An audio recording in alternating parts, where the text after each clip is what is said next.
Hello everyone, welcome back to Aparna's day out. তো তোমাদেরকে যেটা দেখাচ্ছিলাম, আমরা পরেশনাথ মন্দিরে গেছিলাম। তারপর পরেশনাথ মন্দির থেকে নেমে এসে এলাম হচ্ছে পরেশনাথ কালী মন্দির। আর এটা দেখো কংসাবতী ড্যাম, যেটা দেখার জন্য মণিপুরে সবাই যায়।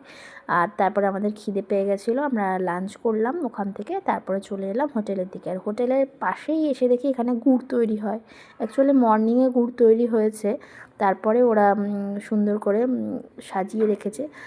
যেটা আমরা গুড় অ্যাকচুয়াল তৈরিটা দেখতে পাইনি, বাট ওখানে কিভাবে কি হয় সেটা গিয়ে দেখলাম। তারপরে আমরা আমাদের হোটেলের দিকে চলে গেলাম। আর এই যে আমাদের হোটেলের নাম ছিল আশা পরিবার। বেশ সুন্দর সাজানো গোছানো হোটেলটা ছিল। তোমরা চাইলে যারা এখানে ঘুরতে যাবে তারা এই হোটেলেও স্টে করতে পারো। আর দেখো হোটেল থেকে ওই দূরে পাহাড় দেখা যাচ্ছে। খুব সুন্দর ঠান্ডা ঠান্ডা ওয়েদার ছিল।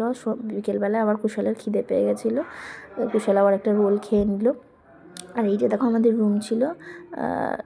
তারপর আমরা দুপুরে একটু ঘুমিয়ে নিয়ে বিকেলবেলায় চা খেতে নামলাম সবাই। আর চায়ের সাথে ছিল হচ্ছে চিকেন পাকোড়া আর পেঁয়াজি।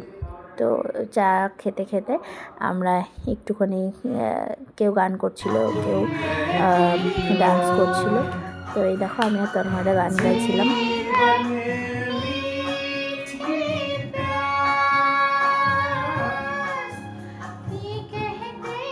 वाह वाह वाह मगर मैं खुश हुआ।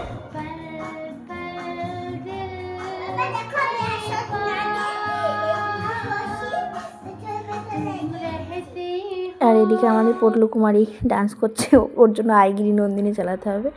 আর রাতে ছিল রুটি আর তড়কা ডিনারে।